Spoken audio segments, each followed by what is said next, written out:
Welcome back to another DC Breakdown, where I take popular live play clips from Dungeons & Dragons, break them down, and try and learn something from them that we can use and apply at our tables. This week I'm playing Catch Up, and I'm going to be going through Critical Role, episodes 15, 16, 17-ish, and clipping out little parts of it to break down, show you guys what's going on, and we can see what we got. But as a disclaimer, I'll let you know what episode this is coming from so you can know if you've seen it or not already. You don't need to have watched them before, and you can totally watch them afterwards as well, because most of these little clips I'm talking about the game elements of it and not the story elements of it. And we're diving right into it, starting off from episode 15. Laura Bailey's character describes the use of a spell that's actually completely reflavored to be a completely different spell. I want you to listen to, first of all, the way she describes the spell, because we'll get to that in here in a second. But second, think about this spell. If you've ever heard of a spell like this before, because I might blow your mind with what the actual spell is that she's casting, because it doesn't sound like it at all.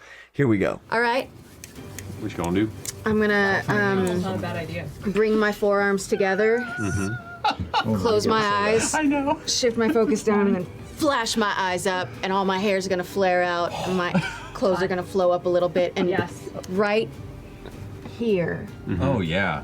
you're just gonna see a ball of storm explode in the tunnels. Look at Ashley's face.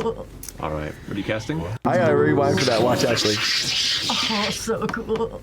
All right. What are you She casting? gets the little nerd bounces from it. That is so cool, because I did the same. I get those chills every time, you know it. So she is casting what is called Seething Storm, which is not a spell in Dungeons & Dragons. But you know what is a spell? Hunger of Hadar is a full-blown spell that has nothing to do with lightning damage or flashes of light and a storm of any kind. But Hunger of Hadar, cool spell. It's a 20-foot radius type situation, and there's a darkness cast that which is, you know, blinding to those inside of it, right? So keep this in mind. It deals cold damage, and it has to do with the space in this void and in darkness and all this kind of stuff, right? So cold damage, blind condition in a 20-foot radius, right? Cool. What Laura's done and Matt have done here is just reflavored that spell and renamed it Seething Storm. It does the same dang thing. It is blindness by flashes of lightning. How brilliant is that? That's the thing I love the most of this. I was just like, oh, yep. They didn't even make a new spell, but they made a new spell. You know what I'm saying? Is these flashes of light simulate the blindness of the darkness that is normally a part of the Hunger of Hadar spell, but is flashes of light. They can't see. It's blinding them. Amazing. And then the lightning damage is what happens instead of cold damage. Again, awesome. But one thing I do want to get into real quick is her description of this. You heard the ooze across the table. You saw Ashley Johnson's little bounce up and down about how freaking cool that is. And I guarantee you it would not be as cool if she had described it like, all right, okay, Matt, I'm going to cast Seething Storm in this little area right here. It's a 20-foot radius. Yeah. Oh, yeah, 2d6 lightning damage. Yeah. Which is why this episode is sponsored by dScryb.com, because it fits so perfectly with this first clip. Her description of not only the spell, but what she did to set up the spell. Putting her forearms together, lowering her head, even physically what she embodied at the table is all helps and leads towards this. And describes her head shooting up, eyes flashing white, hair lifting up, clothes billowing in the wind. And then she's the storm ball here. Now, storm ball might not be the most descriptive telling, but by no means. As soon as she said storm ball, everyone freaked out, right? Because they get you get the imagery. But I'm going to go to dScryb.com right now and see what I could do instead of storm ball. I'm going to the top here. I'm sorting by category of different types of descriptions. Man, there's a whole bunch right here. Spells is what I'm going for. And scrolling down, they actually have 800 plus spells alone, not even counting anything else they got. But let's find a lightning themed one. Here we go, Chain Lightning. Chain Lightning says, jagged bolts of lightning burst forth from your fingertips towards your adversary. Now, I do heavily modify whatever I see on dScryb.com to match myself, because yourself as a dungeon master, I would never say burst forth, and I would never say adversary at my game table. But what we can do is take inspiration from this and get words like jagged bolts of lightning, roiling storm in front of us. So if you do want to level up your descriptions, check out the description down below. You'll see a link down there. There's a ton of free resources on there, and they have a subscription service that you can use code the Dungeon Coach for and get 10% off. Because I am telling you guys, I know there's a lot of stuff whenever you're watching Critical Role, and it's going to feel a lot more professional, and these people are true professionals at what they do. But some of the things that we can do at our tables is describe stuff better, and that's players too. So I'm throwing that challenge to you guys, is if you're a dungeon master or a player and you know you have a certain spell you're about to be casting, spend a little bit of time to just think about how it would look or how it would sound and how you would describe casting it. On to the next clip. Now we're cutting over to episode 16 of Critical Role. This is, again, no spoiler for this. This is a small little moment where Liam goes back and asks a question about something. So to set up this clip, there is a fight that they're having. There's some sort of poison stuff going on. That's all you really need to know, because the meta level of things here is what we're talking about. Liam realized that he messed up at some point whenever they were asking for rolls. Matt had asked for rolls for poison. He'll explain this here in a second. And this is a question for Dungeon Masters, and really notes for players too, of how far back in time are we okay with retconning and being like, oh, I forgot about this thing way back here. Are we okay changing that? Which then therefore means all of these things. So let's see how it's handled, and then we'll break it down. DM, I have a question. Yes. Would I have rolled to save against poison at the end of my turn and then re-rolled with poison when she sharded on us? Because I didn't roll for the shard. I just went, I'm already poisoned in my head. For the stinger. Yes, actually. So go ahead and roll for me. Okay. With advantage. Okay. Feels good. So natural 20 for the end of my turn, so I Right. would have unpoisoned, and Indeed. then this is for when she sharded. Yes. 14 plus Constitution? Yes. 16. 16? Yeah, that would have been enough. So I'm not poisoned. So you're no longer poisoned. No longer Nice orb. Nice Orem, here we go. Sweet. So this shart that he's referring to is some sort of poison ability that this creature has, and Orem did not roll for it because he already was poisoned, so he just like, oh, okay, I mean, I'm already poisoned, and he didn't even roll for it. So he basically automatically failed or whatever, and then realized, oh, wait, this is based on, you know, some new information or some realization it has. And from a player perspective, it feels bad if you're like, oh, man, I didn't even know. And this isn't necessarily forgetting an ability. This is forgetting and not knowing an interpretation of a rule by some sort of monster they've never fought before. So this is a really much more understandable, I think, than, oh, I forgot to do a hunter's mark, a classic example for you rangers out there. But it does feel bad, and it technically is not right, you know, as far as rules go, and Matt maybe could have caught it, so maybe there's some things there. These are all the different types of things to think about whenever we're analyzing a situation like this. So when he says, I had just automatically did it, can I re-roll for it? Matt thinks about it, whatever, and I guarantee Liam would have been totally fine if he's like, no, this is already a thing, we got to keep moving. And that's kind of the thing here I want to talk about. It should be fine to go both ways, and that's really, at the end of the day, a great sense at the table is it should always be okay. Whatever the Dungeon Master says, like, yeah, let's go back and go for it. Sweet, cool.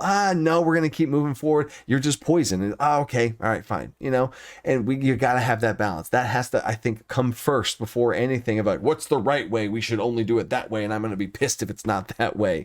No. So they do retcon an entire turn, go back, and he's like, all right, so at that point in time in the past that I automatically failed, I'm going to roll for it. Okay, cool. And he rolls for it. Natural 20, awesome. So that means then he would not be poisoned. Okay, cool. And then now they're doing the current version. He rolls for it. 16, but that still passes, so he's not poisoned. Still takes damage from before, but at least he's not poisoned. And on that note, there's been times where I've had this happen to me as a Dungeon Master at the table, and going back and retconning stuff. Okay, that means you'd have to move, and then it gets a lot more tricky than this example here. This is a very clean example of just, oh, the only difference is now Orem's not poisoned. Okay, cool. But sometimes it might be more tactical and based on movements. And then if that person's there instead of here, then the boss would have done something different, or this player would have done something different. And at that point, that's whenever I think everyone at the table should be like, okay, you know what? And I've kind of bartered with my players before about like, all right, this is not really like, I see what you're saying. How about this? You're going to stay in the same spot, but you're going to take half damage. So instead of taking the 15 that you took, we'll have that down to 7. Okay, cool. Good catch, but let's keep an eye on it next time, right? Boom. Compromise, right? That's the name of the game here. A compromise didn't happen in this situation because they just went back, retconned it. It was clean enough. Matt was fine with it. Okay, cool. But keep that in mind as an option at your table as well, because if there is that moment that you don't want to go all the way back, there might be a nice feel-good middle ground of a compromise. And for this next clip, there's actually not a clip. It's a longer stretch of time that this whole thing goes over, and it's more of a concept thing anyway. They have a fight in the about 2-hour mark of episode 16, where there's a bunch of stuff to play with in this room. And the note I want to take away here from this is make sure when you have some sort of combat going on, some sort of battle maps, whatever you're putting down there, put something in there that you may not even know what it does. Put something in there that for them to interact with. Put something that really does have a big impact, some sort of lever, some sort of rope, some sort of levels and stuff. Put that dynamic terrain, objects, things, helpless NPCs, creatures, whatever it is. Sprinkle those in there and see what your players do, because man, players are just so drawn to that type of stuff, and this type of shenanigans that happen in this is really cool to see.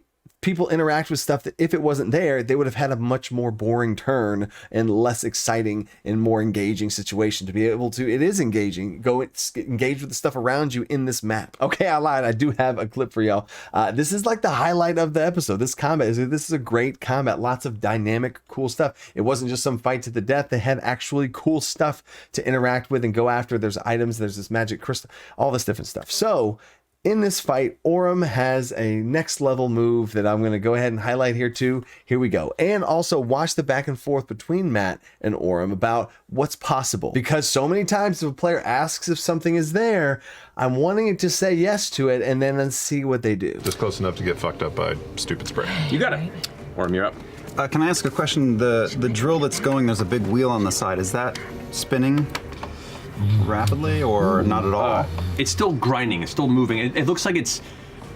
When everything fell, it kind of wedged itself in, but there's nobody actively manning it, so it's just still running off of its baseline drilling mechanism. So it's kind of like grinding. You hear like the auger shifting and... I guess just my one question is there's a big wheel on the side of that. Is that going... He wants a wheel. He really wants a wheel. Oh, on this overside here? Yeah. That's, I'll say that's more of just the design of the mini that's there. There isn't like a large wheel that's on the side. There is a wheel in the front of it near where the controls are that kind of guides its direction. Next to the Fuck it, I'm gonna try it anyway. I pull a rope out and go, I just bought this, and then I'm gonna run, I'm gonna spring up on the rock, and then spring up onto the drill, and then leap 10 feet in the air to get by her stinger, tie her up.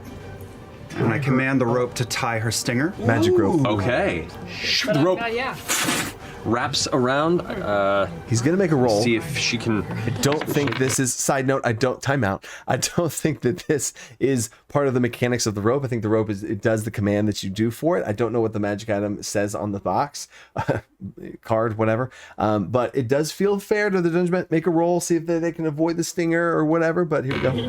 Nope, not with a natural 3. Yeah? So as you leap in the air, the impact, you can see kind of her glance over her shoulder, and as you toss the rope up and it attempts to wrap around, the back of her tail begins to retract. You see the stinger trying to pull in, but the rope catches into its barbs and is affixed to it. And I land down on the drill and go, so sad about this. And I drop the end into the machinery. Suddenly, the rope begins to be pulled by the internal gears and mechanisms rapidly, and you watch as she, kind of not really noticing and caring, looks back towards the rest before, and you watch her being yanked back towards you. If I have any movement, I will dive to the side, but I might not. That was I need you to make a dexterity save. Yes. I love that. That is pretty good. That's a 17. 17. So you manage to dodge out of the way. You only take from the impact 2 points of bludgeoning damage as you dive off to try and catch your friends on that side. My. It will, as part of this, because you roll high enough, you do not fall prone at all. You catch yourself, it hurts your shins a little bit, but you watch as the tail is now pulled into the machine, and she is currently like screeching between the combination of sunlight still blaring down upon her and the tail being pulled into the machinery. So cool. That is so cool. Rad. But I just bought the rope. Worth every penny. Wow. Are you kidding me? So cool. Because there's stuff in this place to play with and interact with. And that rope, and they moved, and it drops the thing. Oh my gosh. That's a next level move, Liam O'Brien, with playing Orym. Wow. So freaking cool. You can see the reactions at the table. You can see the back and forth with the dungeon master of like, is there a wheel?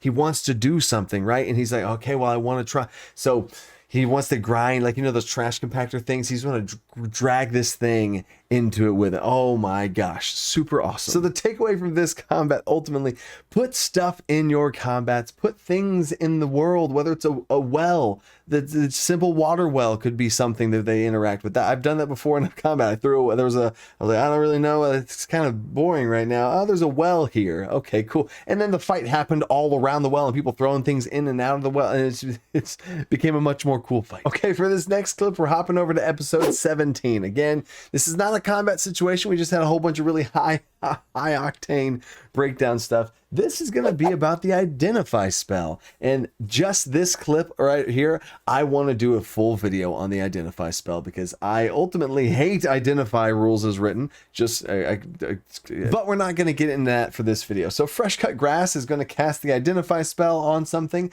and the identify spell, props to Matt, we are synced up on this apparently, because he does not use this as rules as written identify, because it doesn't just, oh, this is what the thing does, because that's boring. He has this as an opportunity, a little moment for a lore reveal. Let's see. So Just like stick a finger on it. okay, a little lens pops over, and I will Great stare at description. it and cast identify. Okay. As you focus on it, the information comes to you through magical means. But what this is a very small shard of what's referred to as the Gnarl Rock. The Gnarl Rock. The Gnarl Rock. The Gnarl Rock is a mythological stone that exists deep, deep in the Fey realm. Lore. It is a stone that there are many theories as to how it got there. Some thinking on believe the it's fly. always been there. Some believe it was placed there. It grew there. There are many individuals within the Fey realms that have their theories. But what's known is where it resides, everything around it mutates and twists, and this mass thicket of nightmare nature now entwines for miles and miles around the Gnarl Rock. This is but a small shard that seems to have been taken from it. Huh. Identify And spell. I all this information spills out of me just sort of mechanically, as if being read through an encyclopedia or something like that. Super cool. I know this clip might not have been the most exciting clip of some sort of combat breakdown, but I do think this is important, and I'm probably biased on this. I really do want to know what you guys think. Down in the comments, I'm going to make a follow-up video on the identify spell, and I'm going to be heavily using the comments down there, so I want to see what y'all's thoughts are on identify. I think in general, the identify spell is lame because, oh, what's this item do? It does this. I handle it very differently at my table. I'm going to dive all the way into it in that video. But how do you guys handle identify? Because this version of how Matt handles it is great. Has an opportunity for lore, because us dungeon masters love to have and share lore with our players, and you should do it in little sprinkles across and not just have these massive lore dumps. This was a very quick clip, ultimately, of a couple seconds of lore from this identify spell, and now they know. And he gave a little bit of it towards the end there. He gave a little bit of a hint and clue towards some sort of mutation thing or whatever he's got going on. Awesome. I myself like to use identify for lore potential purposes, or hints at mechanics, or hints at the trigger of how to activate the magic item, and then they can activate it for the first time and then truly learn what it does. But again, I'll dive into that later. I want to hear what you guys' thoughts are on identify spell. Am I alone in thinking it's lame? I don't even know if that's a hot take or not. But if you like these breakdown videos, I see a lot of you guys comment on that you do like them. I do appreciate that. They ultimately don't perform the best compared to my other videos, but I really do love breaking them down. This episode's a great example of these 3 different clips from these 3 different episodes that I really think highlight a lot of different parts of the game that I never hear people talk about. But I'm going to keep doing these and get caught up to the actual timeline of Critical Role so I can try and release these things right on time. I'm going to be changing my video release schedule and some other stuff like that, but stay tuned for some more announcements. Apparently my dog wanted to come in while it's filming the wrap up to this whole thing, and this is the first time you've appeared in the video, huh, Luna? Yeah, okay, thanks. If you want to support my dog, join Patreon, and I have other resources. You like Patreon? Oh yeah, you Patreon. Check out the links down in the description as always. Share, like, I appreciate you guys. Stay creative, think outside the box. Peace.